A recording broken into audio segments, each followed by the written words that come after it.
Why Z? Why Z? Because in the kitchen, I do everything from scratch. But when I'm in the car, it does most of it for me. Because you need the ability to cruise when you want to and take off when you have to. Pick up the bass, pick up the bass. Pick up the bass. Pick up the bass.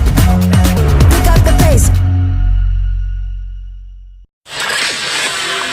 For all your hand tools and power tools, shop locally at Collier & Miller. Discover their huge range, great service and super competitive prices. Hit News Briefing. Hello, I'm Sheree Coleman. Big news when it comes to train travel in New South Wales. The federal government's committed another $230 million towards a high-speed rail link between Newcastle and Sydney, wanting it shovel-ready in 2 years. It's thought the total cost of that link could amount to $55 billion. Meanwhile, the state government's expanding its drought plan, but the Country Mayors Association says more support is still needed. Chair Rick Furman says the increase in drought loans does help, but just enabling bigger debts is short on insight.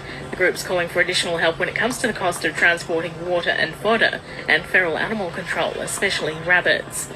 A jump in One Nation's popularity in New South Wales. New polling by Roy Morgan shows the Pauline Hanson-led parties received 30% of the primary vote compared to Labor on 25%. And rooftop solar's going gangbusters in regional New South Wales. It's been revealed today that 9 of the top 10 electorates in the state for installations are in the region. Hit national news. Hey there, I'm Brett Thomas. New South Wales Police have given an update after finding human remains in the search for a grandfather kidnapped in a case of mistaken identity. 85-year-old Chris Bagzarian was taken from his home 11 days ago. Superintendent Andrew Marks says the discovery was made near a golf club in Sydney's west. This morning, police attached to the Robbery and Serious Crime Squad located human remains on the street of Pitttown Bottom Road in Pitttown. We suspect those remains to be Mr Bagzarian. The Royal Commission on the Bondi terror attack and anti-Semitism has begun in Sydney.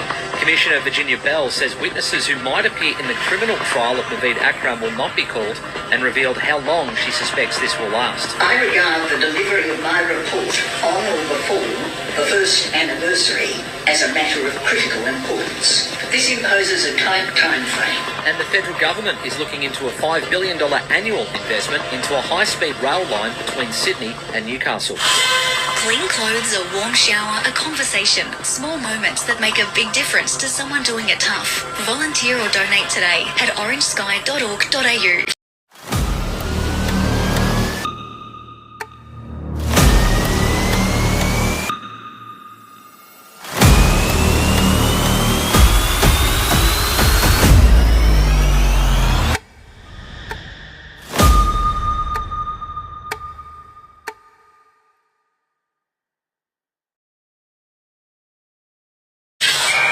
Hasn't taken the field during the pre-season, but Kalen Ponga is expected to be named in the Knights lineup for their Vegas opener against the Cowboys. The star fullback has been out of action since round 17 last year with a foot injury. Centre Bradman Best says they're looking forward to Ponga's return. We all know what KP brings and his calibre, so yeah, just can't wait to have him back out there, him join his footy and him being back out there with the boys, so it's going to be good. While North Queensland will be without suspended centre Zach Labart, with Tom Chester set to take his spot, round 1 teams will be revealed this Sabo. Electrical, solar and air conditioning. Trust Andreazza Electrical and Solar Griffith. Expert solutions, quality service. Visit andreazza.com.au. Power your world. Hit weather. Mostly fine for the rest of today in Griffith. Tonight down to 22 and tomorrow late showers with a high of 32. And listener knows what Aussie is. Want to hear? The best radio and audio curated just for you.